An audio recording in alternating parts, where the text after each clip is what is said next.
नमस्कार दोस्तों, स्वागत है आप सभी का हमारे YouTube चैनल पर। दोस्तों, आज की वीडियो में हम उच्चतम न्यायालय की शक्तियां और क्षेत्राधिकार की चर्चा करने वाले हैं। संविधान में उच्चतम न्यायालय की व्यापक शक्तियों एवं क्षेत्राधिकारों को उल्लेखित किया गया है।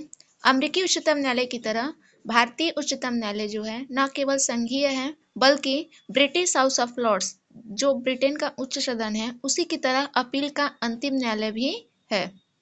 इसके अतिरिक्त यह संविधान और भारत के नागरिकों के अधिकारों का व्याख्याता एवं गारंटर भी है। इसके अलावा उच्चतम न्यायालय जो है वह परामर्शदात्री एवं सर्वोच्च शक्ति भी है। इसीलिए संविधान की प्रारूप समिति के सदस्य अल्लादी कृष्ण अय्यर जो थे उन्होंने उच्चतम न्यायालय के संबंध में कहा था कि भारत के उच्चतम न्यायालय को विश्व के किसी अन्य सर्वोच्च न्यायालय से ज्यादा शक्तियां प्राप्त हैं। तो एक एक करके इनकी शक्तियों और क्षेत्राधिकारों के संबंध में देखते हैं। पहला है मूल क्षेत्राधिकार।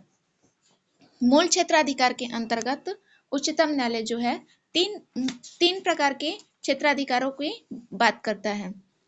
और मूल क्षेत्राधिकार या जिसे हम आरंभिक क्षेत्राधिकार कहते हैं, इसका आशय होता है कि इन मामलों में हम सीधे उच्चतम न्यायालय ही जा सकते हैं और उच्चतम न्यायालय के द्वारा ही सुनवाई की जाती है। इसके अंतर्गत निम्न अधिकारिता आती है। पहला, केंद्र व राज्यों के मध्य के विवाद हो, और दूसरा, दो या दो से अधिक राज्यों के मध्य विवाद हो, और तीसरा, एक और केंद्र और कुछ राज्य तथा दूसरी ओर अन्य राज्य, एक राज्य या उसके अलावा और उसके साथ और अन्य राज्य भी हो सकते हैं। इन सभी मामलों को हम आरंभिक अधिकारिता के अंतर्गत रखते हैं। अगला है अपीलीय क्षेत्राधिकार।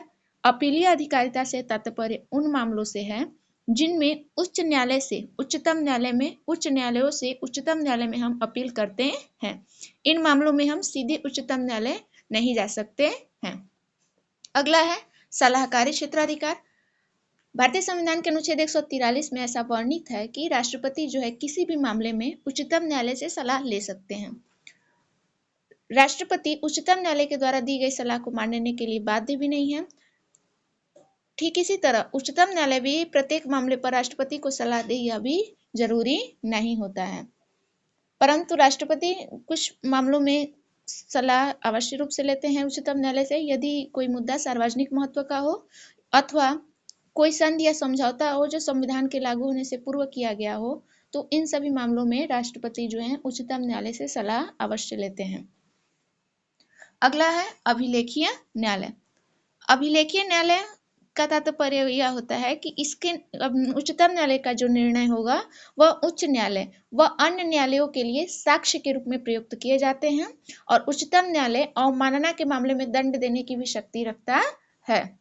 न्यायिक समीक्षा की शक्ति की बात करें तो इसके अंतर्गत वह यानी कि उच्चतम न्यायालय जो है वह केंद्र व राज्य दोनों स्तरों पर विधायी व कार्यकारी आदेशों की संवैधानिकता की जांच करता है। यदि कोई विधि केंद्र या राज्य दोनों स्तरों पर संविधान के विरुद्ध होती है तो वह उसे अवैध घोषित कर देते हैं, अवैध या शून्य घोषित कर देते हैं।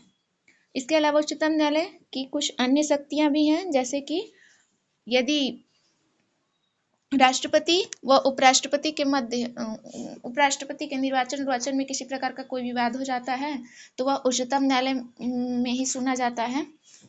यदि संघ लोक सेवा आयोग के अध्यक्ष एवं सदस्यों के व्यवहार और आचरण की जांच करना हो तो उस संदर्भ में जिसे भी राष्ट्रपति द्वारा नियमित किया गया है, यदि यह उन्हें दुर्व्यवहार का दोषी पाता है उच्चतम न्यायालय, तो राष्ट्रपति से उसको हटाने की सिफारिश भी कर सकता है। इसकी अन्य शक्तियों में बहुत सी शक्तियां हैं। तो दोस्तों, आज का वीडियो हम यहीं पे समाप्त करते हैं। थैंक यू दोस्तों।